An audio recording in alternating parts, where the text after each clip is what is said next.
you have to know your value, right? And so a lot of guys will say, oh, well, men are the prize. Well, not all guys. If you're actually on your mission purpose and you are working towards something that's greater than yourself, then yeah, that should be something that gives you that sense of confidence. Because you do see a lot of, red pill guys saying, no, men are the prize, men are the prize. Like, no, not all dudes, bro. Not all dudes. The top 3%. It's the top 3% of guys who understand women, understand themselves, and understand others. So you do have to take the time to learn and to read and to study and to master and practice all these skills to become the top 3% of guys. So, once you reach that top 3%, or if you are already there, you need to just look at yourself and treat yourself like the prize. You should always be treating yourself as a prize, even if you're not there yet. I still think you should still treat yourself and view yourself as the prize and as the catch, because if you don't, no one else will. But if you do, even before you become successful, people are gonna be like, okay, why is this guy so cocky? Why is he so confident? And that's exactly what draws girls into your orbit. And then by the second they get the opportunity to meet you, you don't have to have the Lambo, you don't have to be rich, you don't have to have any of these things.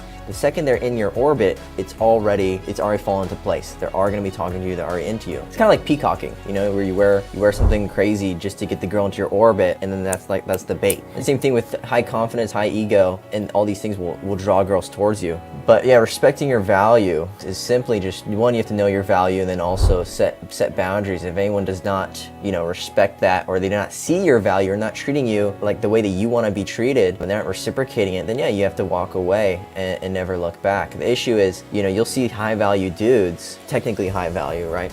Where they will let a girl disrespect them, walk all over them, because the girl is testing the fuck out of them, or she doesn't see their value either. And then the guy is allowing that to happen, and then he allowed her to dictate his value because he didn't have the balls to walk away. And he allowed her to act that way. I mean, I get girls saying, oh, you're such an asshole, why don't you call me, why don't you text me, why don't you fucking, why are you not responding to me, why is it, here's the thing, like, one, I'm busy, okay, number one thing, I'm busy, but I understand what women want and what they're actually attracted to and what they respond to, right? Because a lot of girls are gonna say, oh, I want you to call me and text me more, and I want you to fucking bother me and shit. It's like, okay, you do that, and then she runs away. And she falls in love with another guy who doesn't give a fuck about her. So that's not the truth. The truth is what girls actually respond to emotionally, what they're actually attracted to. I understand. So, this is how it is. Girls are attracted to assholes because assholes have the ability to walk away. They have the ability to not give a fuck about what people think. They don't care what people think. Yeah, sometimes they're selfish in their own way, and this is what girls are simply attracted to. And these are the traits that girls are just sexually attracted to, right? Oh yeah, I mean, I get called an asshole, fuckboy all the time. I mean, I remember back in middle school, I used to be called that, and it was actually it's a compliance test by women, right? To see if you fumble and if you get scared to be called a fuckboy or player. And I made this mistake back in middle school and beginning of high school. A lot of girls would say you're a fuckboy, right? And they'd be texting me saying that. I didn't realize they're actually into me. But at the time I was like, fuck, no, she thinks I have, she thinks I get too many girls, fuck. And I'd be lying saying, oh no, I'm not a fuckboy, I only talk to you, right? And that was me being weak because I didn't know any better, and that was just me being inauthentic and fake because one, I had a very weak frame, right? And so I was trying so hard to please the girl, or to get the girl. I was willing to do whatever, including lying and not being truthful to myself, because in all honesty I was. And then once I started to accept the fact that this is just who I am, and you could fuck off if you don't like me, it's exactly what causes them to be like, okay, I want you. It's like, bruh.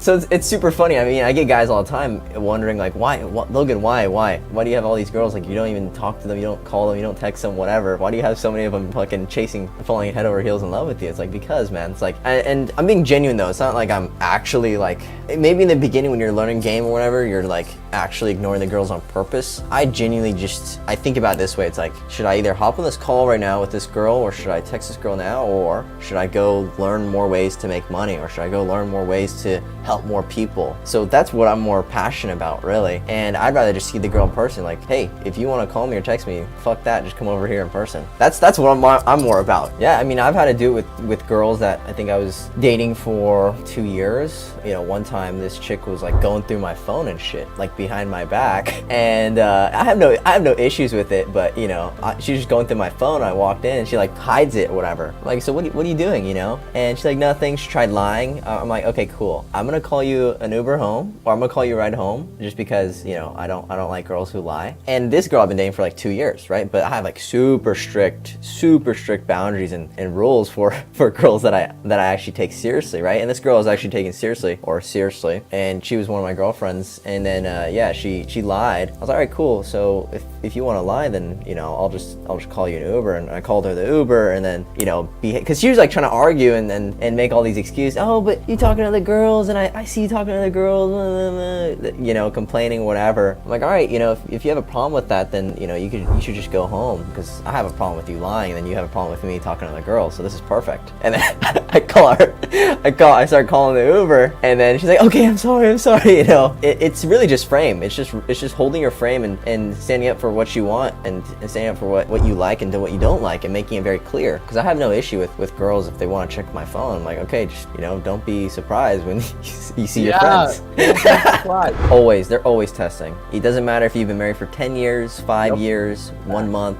It doesn't matter. They're always going to be testing, because this is in their nature. It's in their nature to make you the best version of you, and they want the best version of you because they're with you. They don't want you to be, you know, 70% you or 60% you or being a pussy. No, they want the best version of you. They're always going to be trying to test you, and they do it naturally. You know, sometimes they do it on purpose, but most of the time it's completely natural. Like, this is just how girls are. They're always going to be testing you. And this is one thing guys don't understand when they're in like long-term relationships. They get complacent and they think, oh, well, the game's over. I'm like, no, bro, the game's not over. The game's forever. You know, and when you understand the game, it's fun. The thing is, guys who don't understand the game, they get so frustrated, they get so butthurt. They're like, why? We've been married for so long. I've been doing this so long for you. Why can't you, you know, and they come up with all these logical reasons why. It's like, bro, none of this is logical. Love is not logical. This is just a game. Love is supposed to be playful, it's supposed to be fun. And it's fun when you understand the game. It's like having a cheat code to the game, and you're just able to fucking fly around and do crazy shit. It's like, it's fun. But when you're constantly dying, you're constantly getting killed by all these veteran ass players, you're not gonna enjoy the fucking game. You're gonna be hating that shit. But once you have the cheat codes, you plug that shit in, you're just flying around murking everyone. That shit's fun. I mean, that's kind of how it is when you understand this stuff.